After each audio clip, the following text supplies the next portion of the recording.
আজ মীনাক্ষী ফিরল নিজেদের আদি বাড়িতে। বাড়ি বললে ভুল হবে, রাজবাড়ি। মীনাক্ষী কে, সে কোথা থেকে এসেছে, কেন এসেছে, এই সব জানতে গল্পটি দেখুন এবং শুনুন শেষ পর্যন্ত। 20 বছর আগের কথা। মীনাক্ষীর বয়স তখন মাত্র 8 বছর। মীনাক্ষীর দাদু রাজনারায়ণ বাবু ছিলেন গ্রামের জমিদার। তাদের রাজবাড়ির নাম বসুন্ধরা।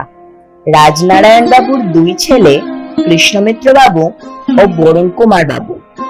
কৃষ্ণমিত্র বাবু ছিলেন মীনাক্ষীর বাবা, মৃণালিনী দেবী ছিলেন মীনাক্ষীর মা, বরুণ কুমার হলেন মীনাক্ষীর জ্যাঠামশাই আর তার জেঠিমার নাম কুসুম দেবী। কুসুম দেবীর এক পুত্র ও 2 কন্যা জন্মেছিল, কিন্তু জন্মের সময়ই এক কন্যা সন্তানের মৃত্যু হয়। পুত্র মৈনাক ছিল মীনাক্ষীর থেকে 1 বছরের ছোট ও কন্যা মেঘলা ছিল মীনাক্ষীর থেকে 2 মাসের বড়। ওদের বাড়িতে সরস্বতী পুজো হতো খুব জাঁকজমক ভাবে। পুরো রাজবাড়ি ফুল দিয়ে সাজানো হতো, পুরো গ্রামকে ভোগ খাওয়ানো হতো দুপুরে। পুজোর দিন সকালে মীনাক্ষীর ঠাকুমা রাজলক্ষ্মী দেবী স্নান সেরে ওনার 2 বৌমার সঙ্গে পুজোর কাজ করছেন।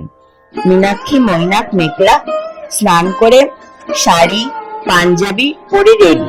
মীনাক্ষীকে ওর মা মৃণালিনী দেবী বললেন, এই মিনি, তোদের বই খাতা, দাদুর জমিদারির খাতা এসব এনে মায়ের পায়ের সামনে দিবি তো?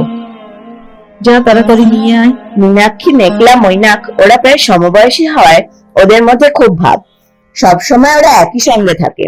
তাই মীনাক্ষী বলল, চল মেঘলা, মৈনাক, তোরা আমাকে সাহায্য করবি ওগুলো আনতে।